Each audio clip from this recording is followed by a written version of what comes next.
Depois disso, me fez voltar à entrada da casa, e eis que saíam umas águas de debaixo do umbral da casa, para o oriente, porque a face da casa olhava para o oriente. E as águas vinham de baixo, desde a banda direita da casa, da banda do sul do altar. E ele me tirou pelo caminho da porta do norte, e me fez dar uma volta pelo caminho de fora, até a porta exterior, pelo caminho que olha para o oriente. E eis que corriam umas águas desde a banda direita.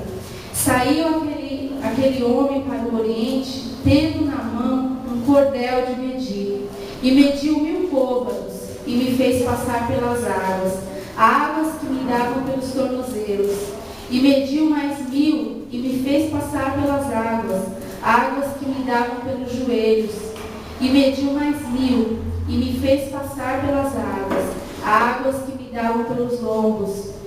E mediu mais 1000, e era um ribeiro, e eu não podia atravessar, porque as águas eram profundas, águas que se deviam passar a nado, ribeiro pelo qual não se podia passar. E me disse: viste, filho do homem? Então me levou e me tornou a trazer à margem do ribeiro. E tornando eu, eis que à margem do ribeiro havia uma grande abundância de árvores, de uma e de outra banda. Então me disse: estas águas saem para a região oriental e descem a campina e entram no mar, e sendo levadas ao mar, sararão as águas. E será que toda criatura vivente que vier por onde quer que entrarem esses dois ribeiros viverá, e haverá muitíssimo peixe, porque lá chegarão essas águas e sararão, e viverá tudo por onde quer que entrar esse ribeiro. Será também que os pescadores estarão junto dele, desde En-Gedi até En-Eglaim. Haverá lugar para estender as redes. O seu peixe, segundo a sua espécie, será como o peixe do mar grande, em multidão excessiva. Mas os seus charcos e os seus lamaceiros não sararão, serão deixados para sal. E junto do ribeiro, à sua margem, de uma e de outra banda, subirá toda sorte de árvore que dá fruto para se comer, e não cairá a sua folha, nem perecerá o seu fruto. Nos seus meses produzirá novos frutos, porque as suas águas saem do santuário, e o seu fruto servirá de alimento, e a sua folha de remédio. Amém? Um pessoal, olha pela palavra do Senhor.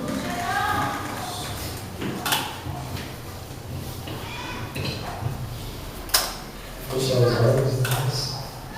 Querido Deus, obrigado, Senhor, pela oportunidade de nos trazer até aqui nesta manhã, Pai. Abençoe esse culto, a palavra que vai ser ministrada esta manhã, que a palavra que complete nossos corações, Senhor, e faça morada, Senhor, na nossa alma, que o Senhor use a boca da nossa serva esta manhã, Senhor, para falar com cada um de nós, que cada um de nós possamos sair daqui preenchidos do seu amor, da sua presença. Não saímos daqui, meu Pai, diferente da maneira como entramos. Saímos daqui cheios de alegria e paz, sendo guardados pelo seu amor, pela sua glória, meu Pai. Em nome de Jesus, Senhor, eu agradeço. Em nome de Jesus. Amém. Amém. Amém, queridos. Pode se aceitar. Essa palavra, só de ler, nós já compreendemos algumas coisas, né? E nos últimos dias, aqui no nosso estado, no nosso país, né, no nosso bairro, tem um assunto que tem ocupado todos os lugares, né? Os jornais, reuniões de pessoas importantes, concordantes, né, empresários, o assunto das casas, das escolas, nas igrejas, todos os lugares, né? Esse assunto é a falta da água, né? Nós estamos, assim, num momento muito grave, na verdade, né? Por causa da falta da água, né? E porque não é uma falta momentânea, né? É uma falta que só pode ser solucionada por algo que não depende do homem, não depende depende de nós, né? Com toda a tecnologia que nós temos, que o homem conseguiu, ele não pode solucionar esse problema. Ele depende da intervenção divina, né? Das chuvas. E por que essa preocupação tão grande, né? Ultimamente, através dessa crise, nós estamos pensando mais, eu falo por mim, né? Quando a gente tem algo sempre assim, a gente às vezes não compreende muito bem o sentido daquilo. Porque sem água, a gente não faz nada, né? A primeira utilidade da água é para alimentar o homem, né? Para nos alimentar. Sem água, eu não tenho certeza disso, mas parece que são 4 dias, né? Que nós resistimos sem água. Bom, a água ela é mais importante do que até o próprio alimento para o corpo, né? Sem água não há limpeza, nós não nos limpamos, né? Não tem higiene pessoal, não tem roupa limpa, né? Sem a água, a terra não produz o alimento, né? Mesmo que hoje nós comemos tantas coisas industrializadas, mas tudo vem da terra, né? E a terra só dá se houver água, né? A água ela é essencial, ela é a vida, ela representa a vida, né? E Deus ele usa na sua palavra as coisas que nós conhecemos, né? Para nos ensinar sobre aquelas que nós não conhecemos e não compreendemos ainda. E tudo isso que está acontecendo nesse momento vai nos ajudar a entender um pouco o valor, né, dessas águas aqui, que a palavra diz, né? O ano passado, eu lembro que depois de uma reunião das Déboras, eu pesquei a irmã Gil contando para a irmã Kátia um sonho que ela teve, que lá atrás na congregação tinha não sei se você lembra disso, que lá atrás da congregação, assim embaixo, um buraco, embaixo tinha umas águas, saíam limpas, né, muito limpas assim, saíam de lá de trás, né? Eu vi ela contando, e quando ela contou aquilo, eu já conhecia essa palavra, e na hora eu lembrei, acho que eu até comentei com elas, eu falei, isso está escrito em Ezequiel 47, né? Do templo do Senhor saem águas puras, né? E essa palavra é uma palavra que sempre ficou no meu coração, né? E quando a irmã falou isso, nós podemos até entender como confirmação, né? Que o Senhor estava confirmando a presença dele, né? A palavra dele aqui nesse lugar, né? E os primeiros versículos dizem assim, irmãos, que as águas, elas saíam da casa, do templo, do santuário. Esse santuário aqui, de Ezequiel 47, ele é um santuário restaurado, né? Ele é um santuário restaurado. Se a gente ler alguns capítulos antes, Deus está passando aí, falando várias coisas do santuário, detalhes, porque ele é um santuário restaurado para Deus, né? E quem é hoje o santuário do Senhor, né? O templo restaurado do Senhor. Não somos nós que conhecemos a Jesus, né? Nós somos templo. A palavra do Senhor, ela nos fala isso lá em 1 Coríntios 3,16. Ela diz assim: não sabeis vós que sois o templo de Deus e que o Espírito Santo de Deus habita em vós? Então nós somos o santuário do Senhor. A palavra do Senhor ela é muito ampla, né? Fala do templo Deus, templo Jesus, templo igreja e templo homem, né? Templo nós. Esse capítulo fala de tudo, todos esses templos, né? Mas nesse primeiro versículo eu entendo que esse templo restaurado do Senhor, casa de Deus, restaurado por Jesus, somos nós, as nossas vidas, né? E João 14:23 ainda diz assim: se alguém me ama, guardará a minha palavra, e meu Pai o amará, e viveremos para ele, e faremos nele morada, né? Então, às vezes a gente não sabe, mas o Senhor faz morada em nós, né? Nós somos casa do Senhor, né? Templo do Senhor. E as águas aqui, a Bíblia, as águas elas representam a presença viva do Senhor, que é a vida, né? E a palavra do Senhor. E elas saem, essas águas, elas saem debaixo do interior do templo, né? Elas saem de dentro do templo, do versículo 1, versículo 2, para fora, né? Então nós entendemos que se as águas são a palavra do Senhor e a presença do Senhor, nós somos o templo, tem que sair das nossas vidas a palavra de Deus, a presença de Deus. Isso é natural, né? Porque se nós somos o templo, o Senhor habita em nós, né? A sua palavra é água, é vida.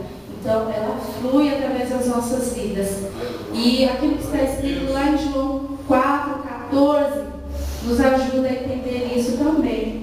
Quando aquela mulher, ela encontra com Jesus lá no poço, né? E ela estava buscando a mesma coisa que nós, a água que nós conhecemos, né? E aí Jesus fala para ela: mas aquele que beber da água que eu lhe der, se fará nele uma fonte de água que jorra para a vida eterna, né? A mulher não compreendia, ela compreendia essa água, né? Que era essa água, mas o Senhor estava falando da sua palavra, da sua presença, né? Que aquele que bebe uma vez da presença do Senhor, da palavra do Senhor, ele não tem sede mais. Não existe mais sede, irmãos. Não a sede do corpo, a sede eterna, né? Aquela procura que nós temos, né? Quem sou, né? O que significa tudo isso? É uma sede que nós temos, né? De compreender. E quando nós bebemos da palavra do Senhor, da presença do Senhor, essa sede ela é sanada para sempre. E ainda flui em nós e faz em nós uma fonte que jorra para a vida eterna. João 7,38 também diz, Jesus também diz, palavras de Jesus: quem crê em mim, como diz a Escritura, rios de água viva correrão do seu ventre. Né? Como assim? A palavra do Senhor, irmãos. Quando nós nos entregamos ao Senhor, às vezes as pessoas não compreendem, aqueles que ainda não conhecem, olha, essa pessoa ela só fala de Jesus, ela só fala dessas coisas esquisitas aí que eu não compreendo, porque nós não podemos evitar, nós bebemos e isso flui, né, de nós. É do Senhor, é uma fonte que está ali jorrando, né, das nossas vidas, né? A palavra e a presença do Senhor, ela existe, ela veio para nós e está em nós também, né? E aí nós vamos lá para os versículos 3,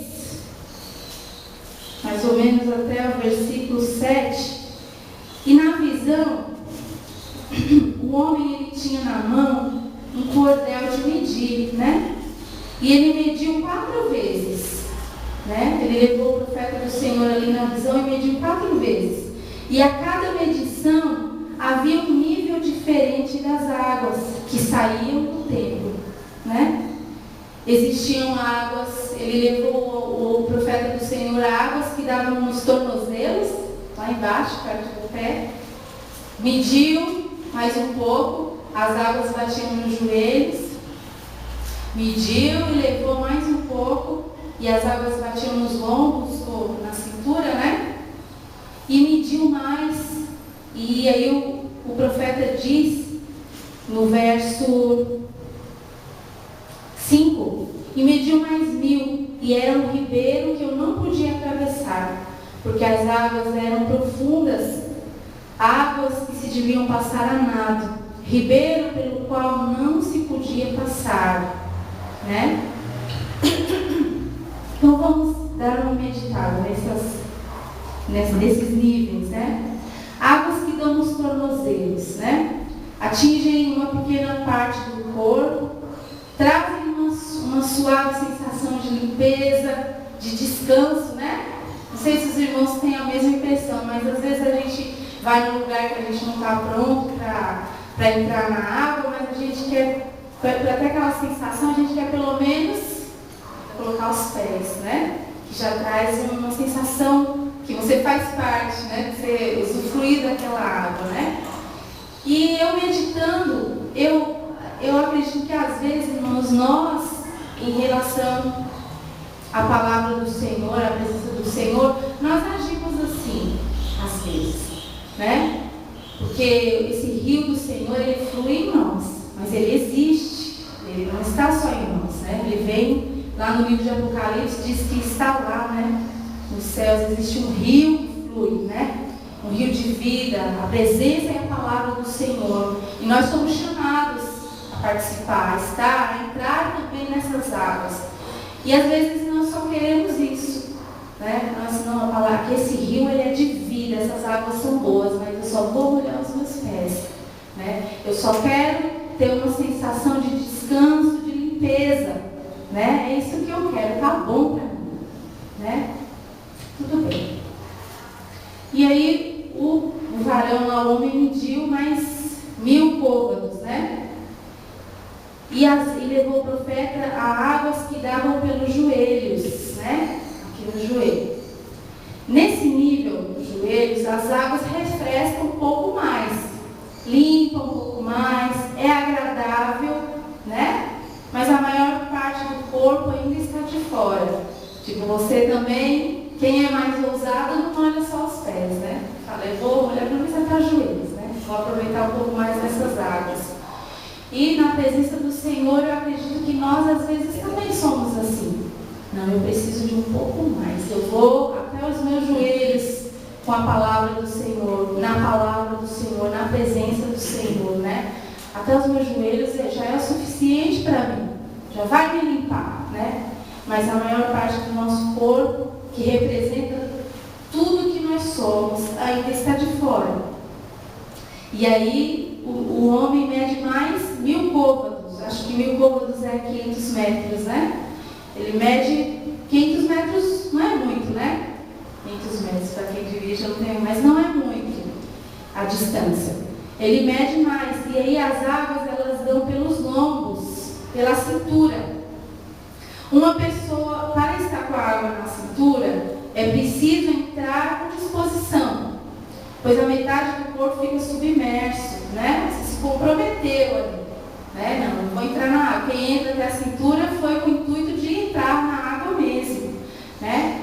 É possível até pescar, porém,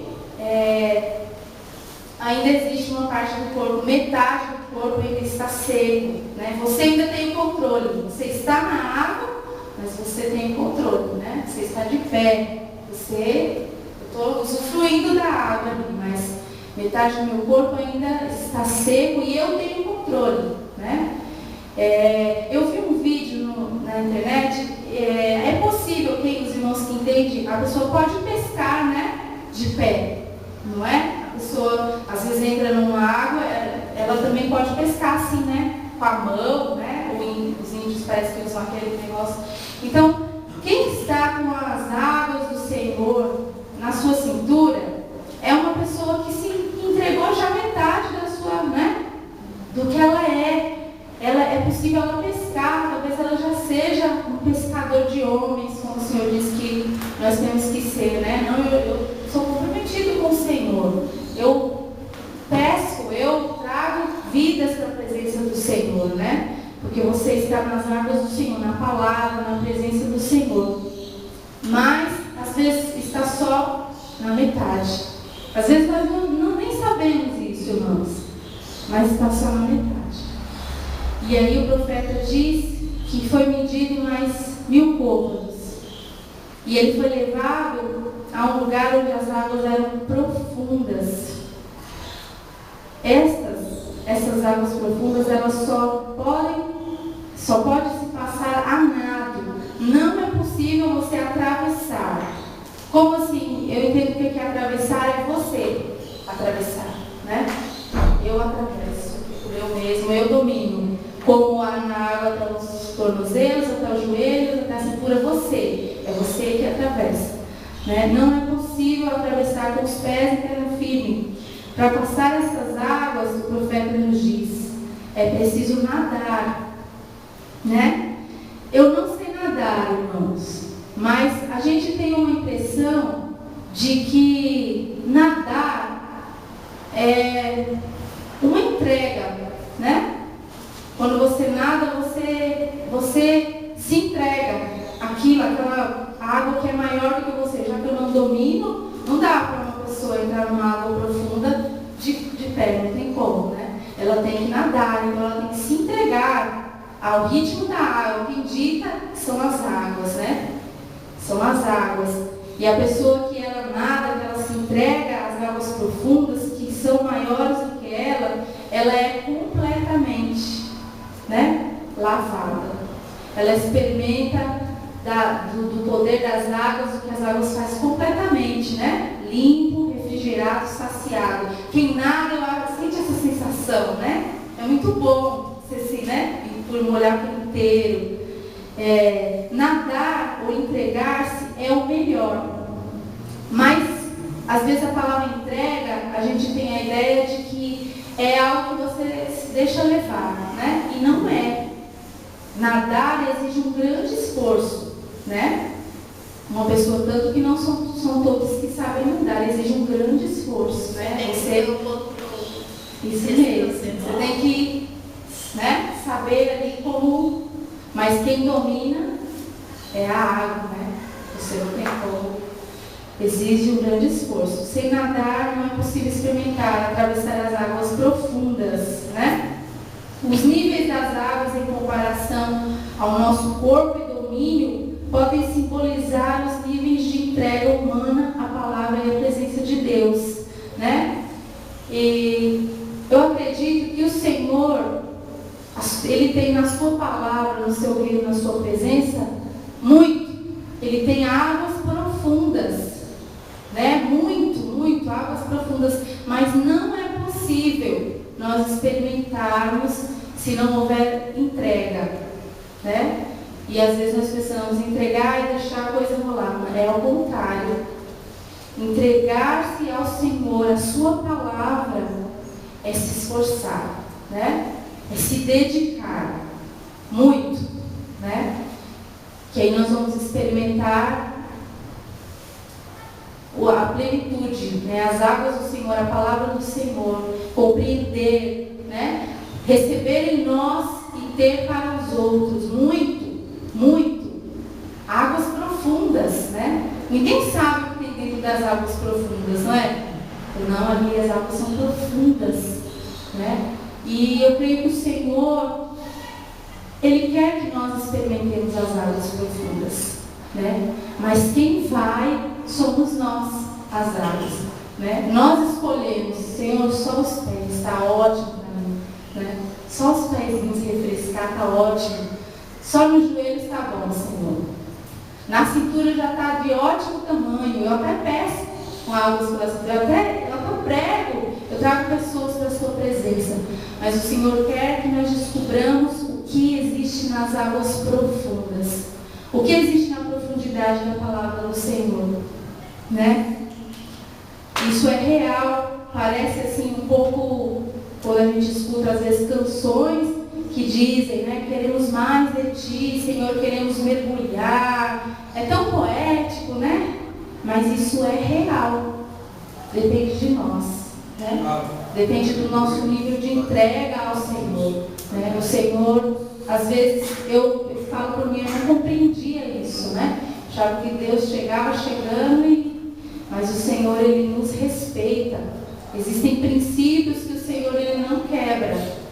Ele criou e Ele não vai quebrar. Depende de nós, assim, né? A nos entregarmos, depende de nós. As águas existem, fluem do rio do Senhor, fluem da presença de Deus, mas depende de nós. A escolha nossa de entrar, de se entregar, de mergulhar.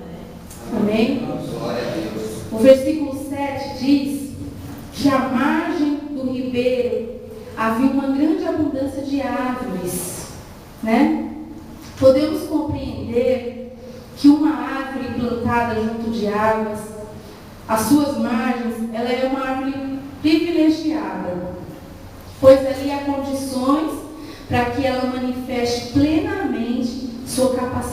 pode crescer, estender os galhos, se encher de folhas, renovar os seus ramos e dar frutos, né? Assim é comparado todo aquele que tem a sua atenção, dedicação, satisfação e tempo à palavra do Senhor. Para nos ajudar a entender isso, que nós também somos árvores, somos templos e somos árvores. O Salmo 1 diz lá, né? No verso 2 e 3, sobre a pessoa que tem prazer na lei do Senhor. Antes tem o seu prazer na lei do Senhor, e nela medita de dia e de noite, pois será como a árvore plantada junto a ribeiros de águas, a qual dá o seu fruto na estação própria, e cujas folhas não caem, e tudo quanto fizer prosperará. O Salmo 92:13 também nos diz: os que estão plantados na casa do Senhor florescerão nos atos do nosso Deus. Né? Então nós aprendemos aqui que existem árvores, né, que plantam ali, estendem as suas raízes na beira, né, nas margens do ribeiro, desse ribeiro, né? Existem árvores em todos os lugares, né, irmãos? Todos os lugares tem árvores.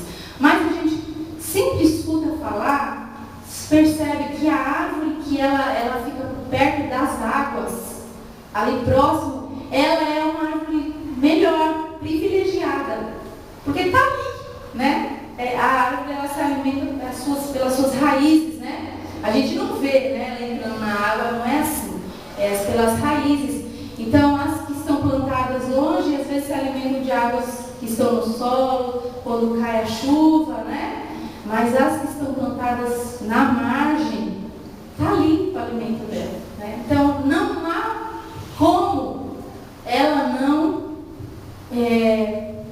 se desenvolver, né? Ela produzir tudo aquilo que ela foi criada para produzir, né? Para fazer. Ela pode ali, por estar plantada perto das águas, dar tudo o que ela tem, toda a sua capacidade, né?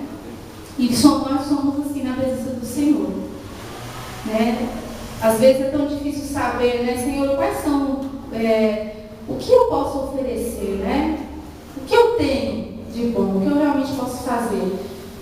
Plantado perto da palavra do Senhor, na presença do Senhor, nós vamos descobrir, nós vamos produzir, né? Nós vamos crescer, nós vamos dar flores, nós vamos dar frutos, né? Nós vamos ser as árvores que a pessoa vai olhar e falar assim: essa árvore aí cumpriu todo o seu papel, né? É notório, ela nasceu para isso, olha, né? E assim somos nós, se nós estivermos plantados às margens do rio do Senhor, que é a palavra e a presença do Senhor. Amém? Lá no versículo 8 e 9, ainda nos diz que essas águas, elas saem do santuário e elas descem, e elas são levadas ao mar. E por onde quer que elas passam, tudo vive, toda a criatura. E entrando estas águas no mar sem vida, sara as águas desse mar. E então há peixes, muito peixe. E há pescadores na praia preparando as suas redes.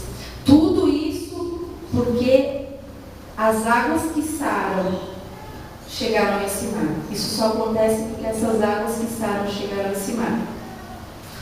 Isso nos faz lembrar de Jesus, né? Jesus desceu à terra, né? O verbo vivo, né? Que quer dizer a palavra encarnada, né? O livro de João 1 nos ajuda a entender. Diz assim: no princípio era o verbo, e o verbo estava com Deus, e o verbo era Deus. Verbo é a palavra, né? E o verbo se fez carne e habitou entre nós, e vimos a sua glória, como a glória do unigênito do Pai, cheio de graça e de verdade. E a sua vinda e obra na cruz é salvação, vida e esperança para as gentes, para as nações. É a cura para a humanidade sem Deus. ou seja, para um mar sem vida, né? Esse mar aqui, que fala, ele é sem vida, morto, né? Existem até algumas traduções que diz que esse é o mar morto, né? Esse mar nessa profecia é o mar morto, aquele mar que tem lá em Israel. Não sei se vocês já ouviram falar que não existe vida nele, né? Ele tem uma quantidade muito grande de sal e não existe vida, não tem como ter, né?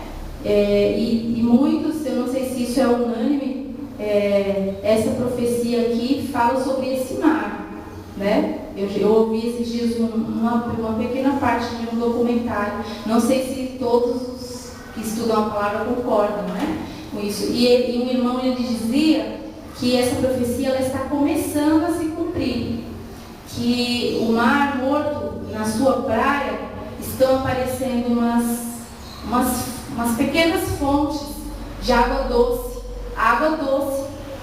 em volta desse mar, né?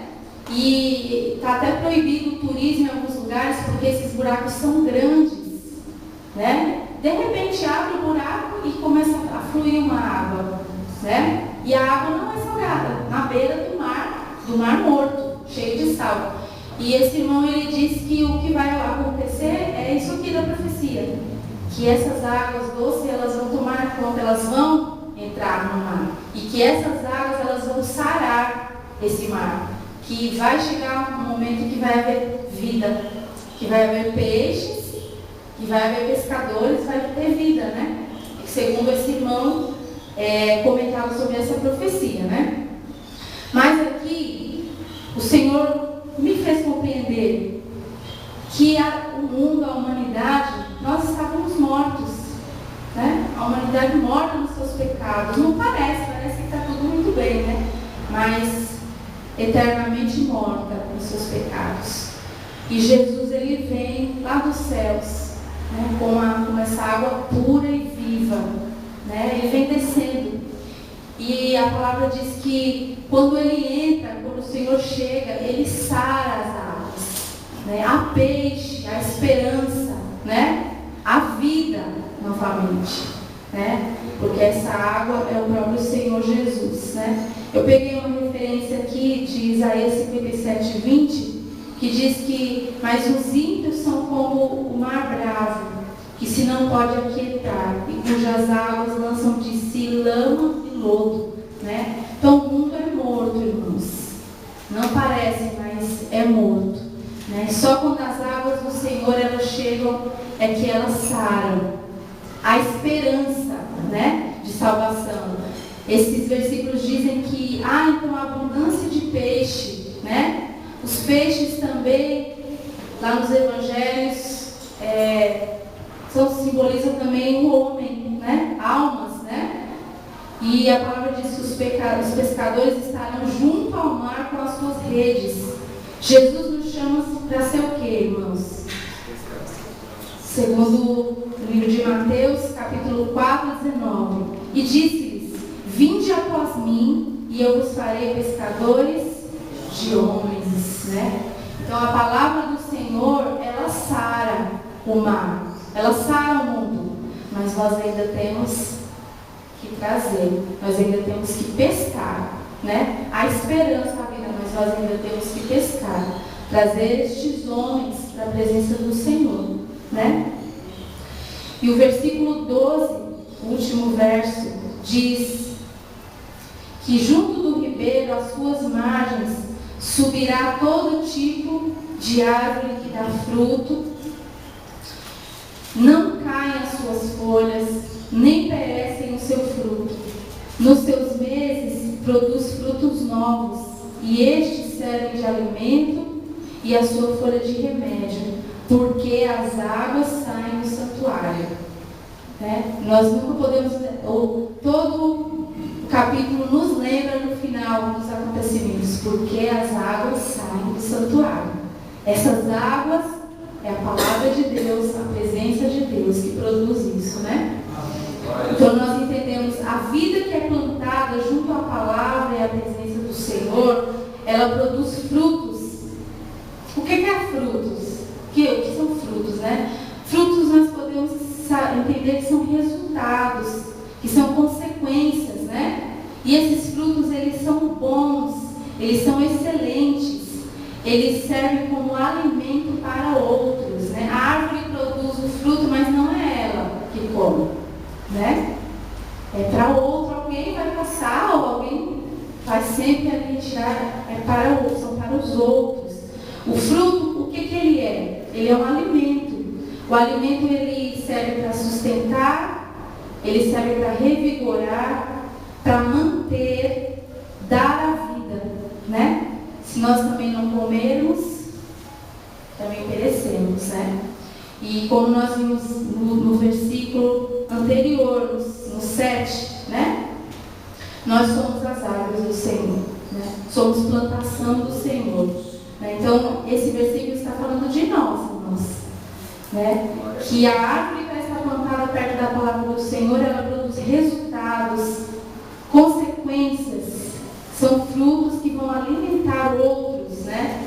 Que vão servir de sustento, que vão revigorar, manter a vida dos outros, né? E eu peguei aqui em Mateus 12:33, que diz assim: ou dizeis que a árvore é boa e o seu fruto bom, ou dizeis que a árvore é má e o seu fruto mau, porque pelo fruto se conhece a árvore, né? Verdade. João 15:16, não vos escolhestes vós a mim, mas eu vos escolhi a vós, e vos nomeei para que vades e deis frutos, e o vosso fruto permaneça, né?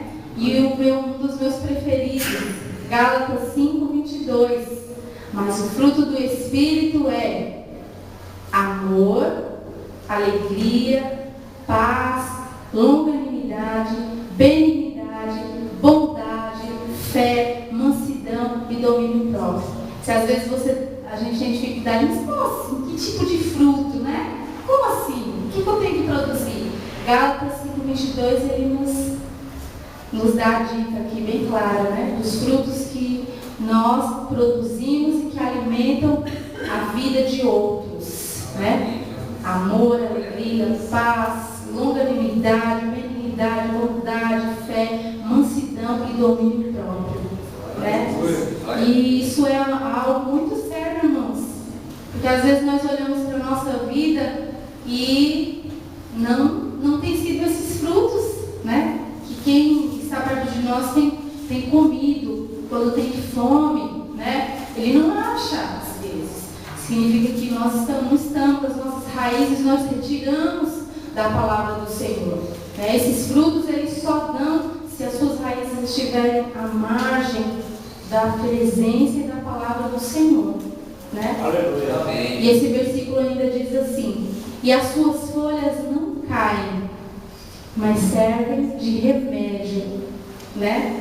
As folhas sempre estão na árvore, né? É próprio das árvores, né? Toda árvore tem folha, independente que tipo ela seja, né? As folhas, elas expressam esperança, né? É um lugar de descanso, torna a árvore um lugar de descanso, né? Nesses tempos de calor, assim, é tão bom achar uma sombrinha de uma árvore, né?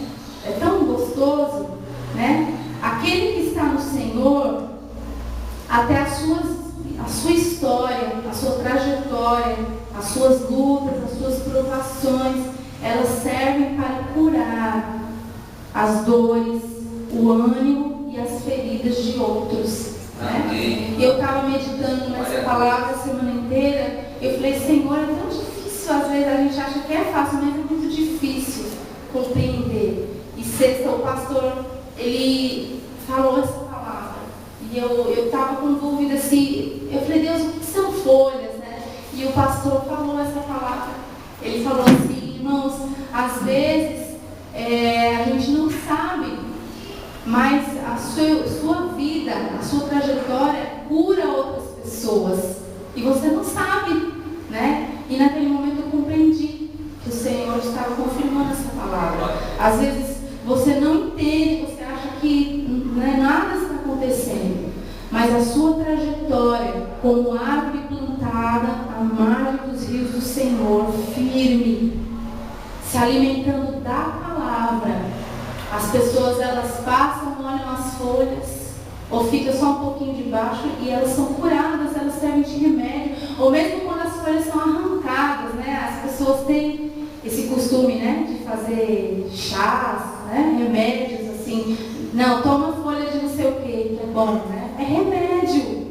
Às vezes nós achamos que a nossa história, né, não é tão interessante, é cheia de... Mas a sua história, ela pode servir para curar a vida de muitos. Talvez você nunca fique, sabe, vai saber na eternidade. Mas às vezes alguém nem tocou em você, mas ela só olhou para as suas folhas, ela só olhou para a sua história, para a sua trajetória. E o Senhor a curou. Foi remédio para a vida dela. Amém? E o livro de capítulo 17 de Jeremias, versículos 7 e 8 diz, mais uma vez, bendito o varão que confia no Senhor, cuja esperança é o Senhor, porque ele será como a árvore plantada junto às águas, que estende as suas raízes para o ribeiro e não receia quando vem o calor, mas a sua folha fica verde e no ano de sequidão não se afadiga e nem deixa de dar fruto. Amém? Então, às vezes nós não compreendemos o quanto é importante a água do Senhor na nossa vida. Ela, para você que foi restaurado no Senhor, ela é tão importante como essa aqui, irmãos. Né? Esses dias a gente tem meditado, não dá para lavar uma roupa, não tem água. Né? Se esquece de reabastecer, não tem para beber. Meu Deus, que coisa séria! Sem água não dá para fazer nada. Né? E nós, no reino do Senhor, servindo ao Senhor, sem a palavra, sem a presença do Senhor, nós não podemos fazer nada. Nada acontece nem em nós e nem na vida de quem está perto de nós. Né? Não, a pessoa não é saciada, não é limpa, não é revigorada, porque essas águas, elas são vivas, né? Ela está fluindo, né? Essa palavra que nós acabamos de ler, ela é uma água, né? Talvez nós não percebamos agora, mas ela está saciando a nossa sede, né? Uma sede que só o Senhor pode saciar. E que nós possamos compreender o valor da água espiritual e zelar por ela todos os dias, tanto quanto nós temos compreendido, ansiado e zelado pela água material, né? Essa água aqui material não pode mesmo acabar, mas nós podemos ter tempos muito difíceis, como já existem pessoas que sofrem. É porque isso está acontecendo para nós hoje, mas existem lugares onde a água vale muito, né? Uma pessoa ela não tem coragem de desperdiçar uma gota, porque o lugar não tem água preciosíssima, ela já entendeu. Talvez acabe mesmo, mas as águas do Senhor, elas são eternas, né? Por isso que o Senhor, Ele ofereceu para aquela mulher, lá em João 4, olha, essa água aí que você está tirando, ela é finita, né? Você tira, tem sede, mas aqui eu te der, ela nunca mais você vai sentir sede, né? Se nós realmente nos entregarmos, irmãos, a palavra do Senhor, a presença do Senhor, né? Não só pelos tornozelos, ou pelos joelhos, ou pela cintura. Senhor, eu vou me esforçar, eu não sei como, mas eu vou me esforçar, né? Nós nunca mais teremos necessidade de preencher os nossos anseios, nossos vazios em outras coisas, né? Porque estaremos bebendo da água pura do Senhor. Amém?